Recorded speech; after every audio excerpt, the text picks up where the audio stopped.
So Scooby-Doo started in 1969. It was written by Joe Ruby and Ken Spears, illustrated by Iwa Takanada. And the reason why it came about was because the cartoons at the time were way too violent. So you had the ones like Space Ghost and Johnny Quest, way too violent. So they had things like 13 Ghosts of Scooby-Doo, which were way more mild and way more family-friendly, if you will.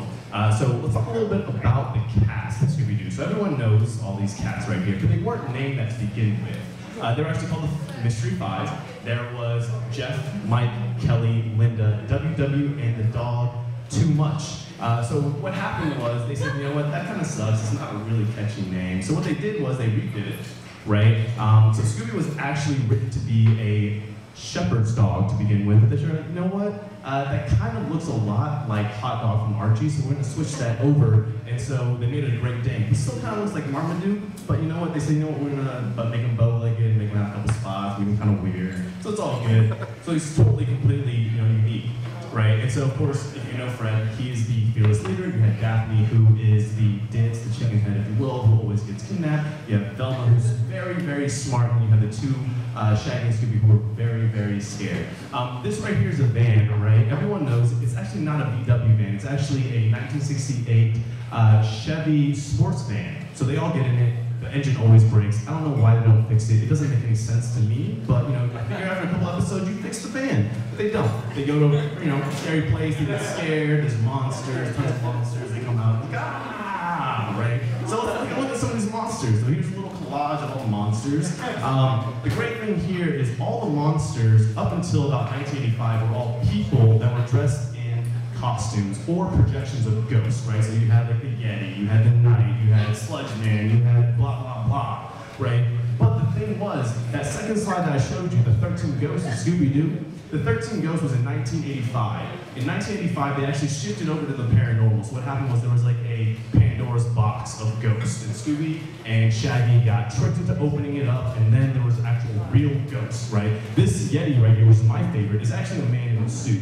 But the 13 Ghosts, which started in 1985, shifted the trend. They're actually all now mixed in between real people and actually paranormal, right? So this ghost is a projection, not a real person, but what did transpire, like I said, was the fact that they're not real. So examples like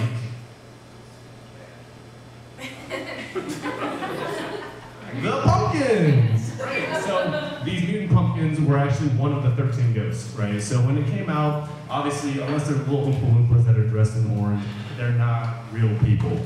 So the big thing here to remember is 1985, up until now, all of the ghosts aren't real.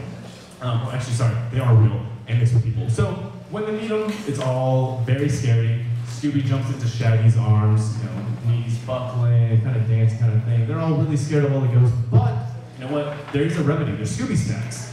So I myself, I don't know what is in a Scooby snack, but I'll tell you what, there are 3 traits that once you ingest a Scooby snack, it really brings out courageousness, bravery, boldness. And how bold? Let me tell you.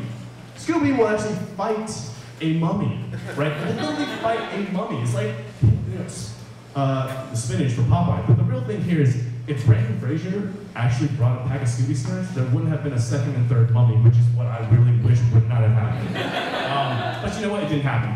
But would those Scooby snacks have saved them from a real killer like Freddy? I don't think so. This is actually superimposed. It's not real. That's way too violent for the kids. But the thought here is, there's no way Scooby snacks would save them. Or what about the Loch Ness Monster, right? I mean, like, the whole other country's been looking for this thing for ages, yet somehow the Gang of Five is able to find them.